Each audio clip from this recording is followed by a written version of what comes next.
이제 거래처, 뭐 신규 거래처든 새로 하시는 거래처든 장부 기장이 뭐냐고 물어보시는 경우가 많습니다. 그러면 우리가 뭐 늘 하는 기장 대리를 말합니다. 그럼 기장 대리가 뭐냐 뭐 이러고 돌고 돌겠죠. 이건 꼭 해야 되느냐, 조금 논리적으로 설명하시려면 기본 개념을 알고 계셔야 됩니다. 장부 기장이 뭔가요? 장부 기장은 사업과 관련하여 발생한 거래 내역에 대해서 세금 계산서, 뭐 카드, 일반 영수증 이런 증빙 근거 서류, 실제 있는 근거 서류를 실질에 따라서 빠짐없이 장부에 기록하는 겁니다. 그럼 뭐 가계부랑 뭐가 다르냐? 가계부는 돈 들어오고 나가는 현금주의잖아요. 장부 작성은 회계 원칙에 따라서 작성하기 때문에 가계부랑 다르죠.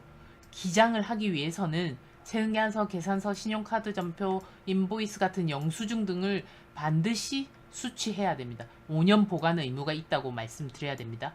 사업을 처음 시작할 때 뭐 소규모로 하니까 뭐 신규 사업자는 기장을 안 해도 되지 않느냐, 뭐 그러면 하셔야 됩니다. 왜 해야 되느냐?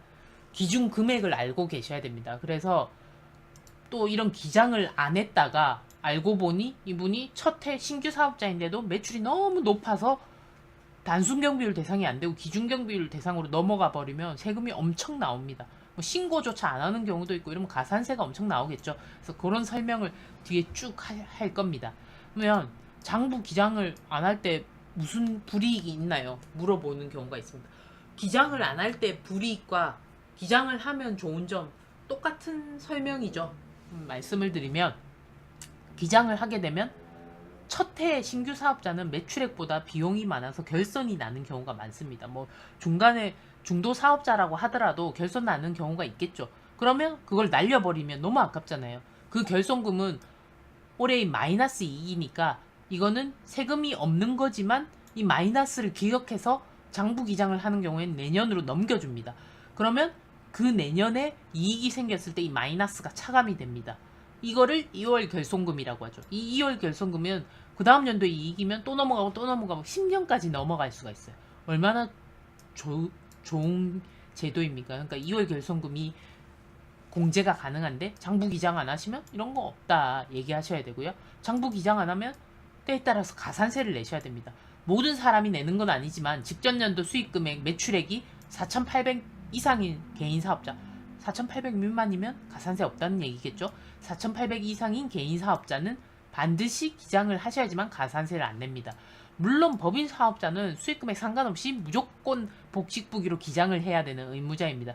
그래서 개인 사업자가 기장을 하지 않고 소득세를 신고할 경우에는 어떤 가산세를 내야 되냐면 일단 무기장 가산세 20%를 내셔야 됩니다. 무기장 가산세는 산출세액의 20%입니다.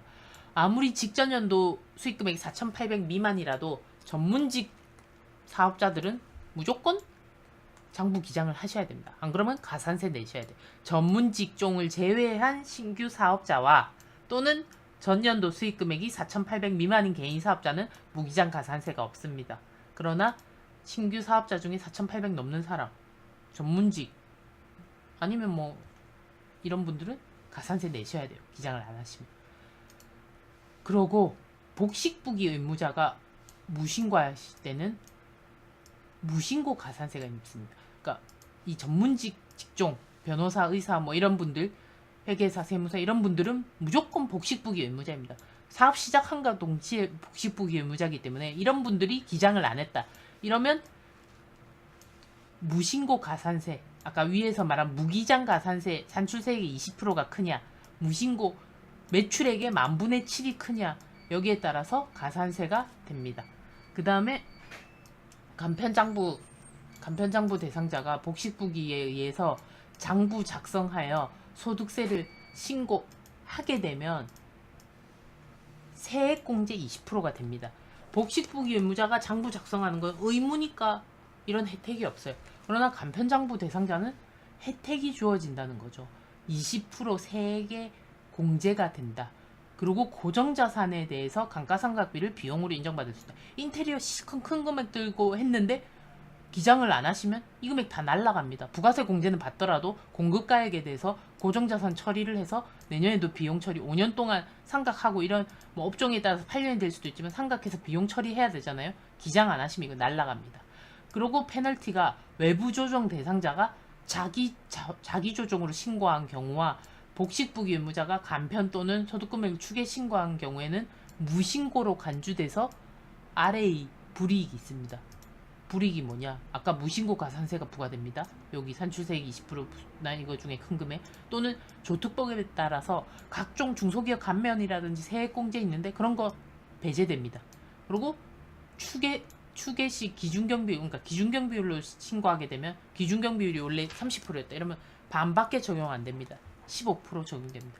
따라서 외부 조정 대상자가 기장 안 하고 자기 조정으로 외부 조정은 세무사 같은 외부 대리인, 세무대리인한테 조정을 맡겨야 되는데 그러지 않을 경우에 이런 가산세 페널티가 있습니다. 외부 조정 대상자는 아래 업종별, 자 가나다로 제가 나눴습니다. 가나다에 따라서 직전연도 수익금액, 올해가 아닙니다. 전년도 수익금액이 6억, 3억, 1억 5천 기준입니다. 그러면 이 업종은 여기서 말씀드리겠습니다. 자,